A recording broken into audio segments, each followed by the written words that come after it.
mwenyewe kungu. Tunaona hili swala la Pasali pamoja na Lydia. Naona Lydia yupo siriazi kweli kweli, yani kutaka mgawanyo wa mali. Na kama ni mara yako ya kwanza, kabla tujaendelea, nisaidie kubonyeza neno lililoandikwa subscribe hapo chini ya video. Kama ni mara yako ya kwanza unatazama video yetu, kisha subscribe, una like video, unaweka maoni yako kwamba unaifuatilia ndoa kutoka kwa Pasali Brandi ukiwa sehemu gani. Bana, hayo utakuwa umetisha sana. Maoni yako ni muhimu sana, itatusaidia sisi kuweza kufanya kitu ambacho ninyi kama shabiki mnakipenda zaidi. Okay, twende kazi. Sasa kama unavyojua kwamba tayari Lydia anahitaji mgawanyo wa mali kati yake pamoja na Pasali. Lakini tunaona kwamba kwa upande wa Lydia, yeye ndo anayo chance kubwa ya kuweza kumiliki mali ambazo walizipata akiwa pamoja na Pasali.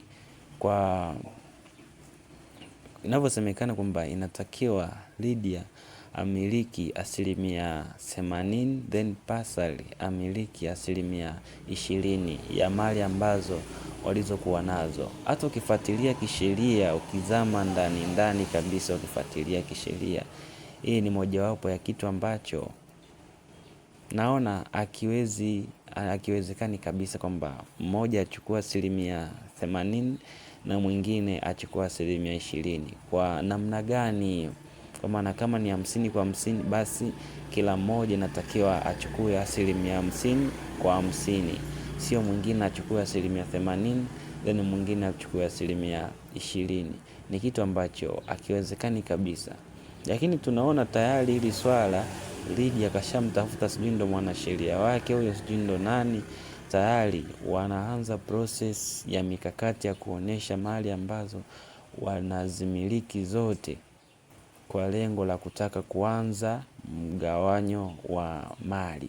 Sasa hichi ni kitu ambacho tunaona kwa mama yake na Pasali anashangaa sana kwa kitu ambacho kinatendeka. Kwa maana Lydia yeye lengo lake kubwa ni mali ambazo walikuwa wamezipata pamoja na Pasali, ila azingatii ama hajali hali ambayo Pasali anaipitia kwa sasa hivi. Of course, hali ya Pasali kwa sasa hivi sio nzuri, kwa maana ametoka kupata ajali ambayo imempelekea hawezi kupata majeraha makubwa ambayo yanamfanya mpaka sasa hivi hajalikava vizuri. Lakini kwa upande wa Lydia, yeye kitu ambacho anachokiwaza siku zote kwa upande wake ni mgawanyo wa mali. Sasa tayari tunaona process zinafanyika, na sijajua kwamba ni kitu gani ambacho Pasali atakifanya ili aweze kusolve ili swala, kwa maana inaonekana tayari lishakuwa swala kubwa sana hata kwa upande wa kulisolve.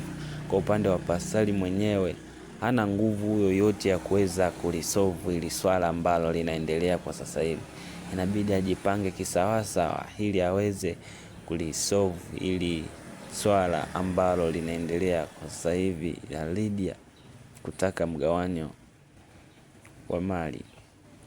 Anyway, tukiachana na hili swala, basi moja kwa moja tunakuja upande wa Kiduchu.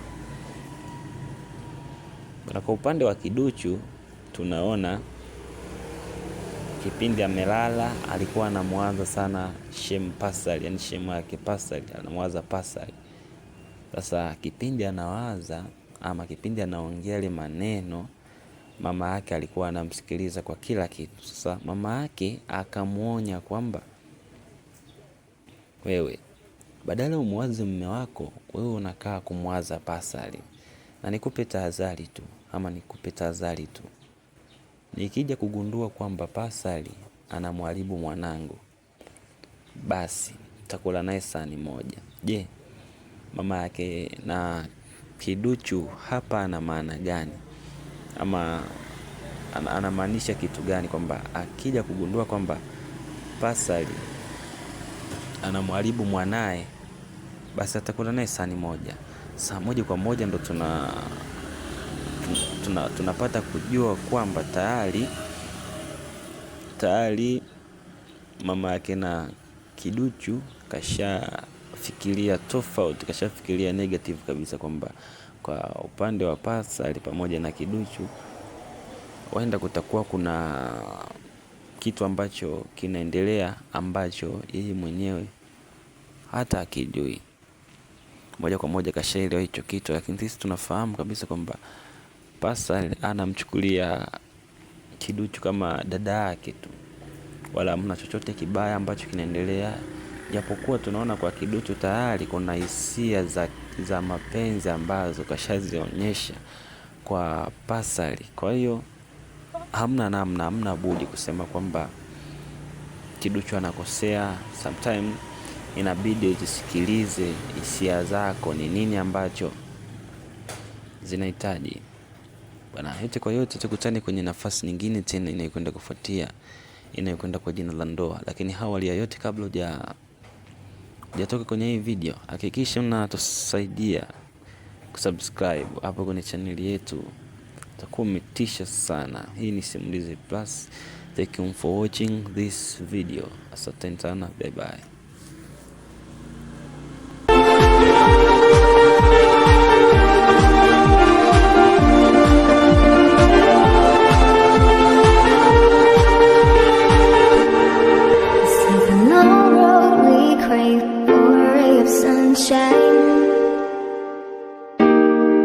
Now we are